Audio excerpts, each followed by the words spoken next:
To są najlepsi nauczyciele, bo oni nam dają największy i najpiękniejszy rozwój, który w tym momencie jest ciężki, ale z perspektywy czasu jest najlepszy. Tak, bo z perspektywy czasu jest najlepszy, bo to właśnie on sprawia, że my się rozwijamy i ewoluujemy.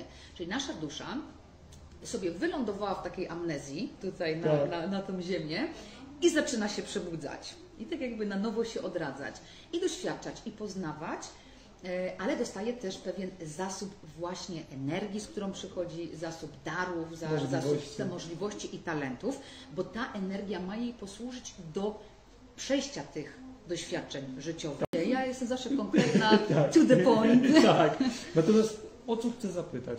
Bo mówisz tutaj o szkoleniach. Dobrze, powiedz, gdzie Ciebie można znaleźć? Jakie teraz jest najbliższe Twoje szkolenie? Bo mówiłaś też o szkoleniu online. Gdzie je można znaleźć? Gdzie je można kupić? Powiedz coś więcej na ten temat. Wiesz co, ja mam stronę internetową www.izabelaskarżyńska.com, to się pisze razem, więc to jest moja strona internetowa. Tam jest sklep i platforma.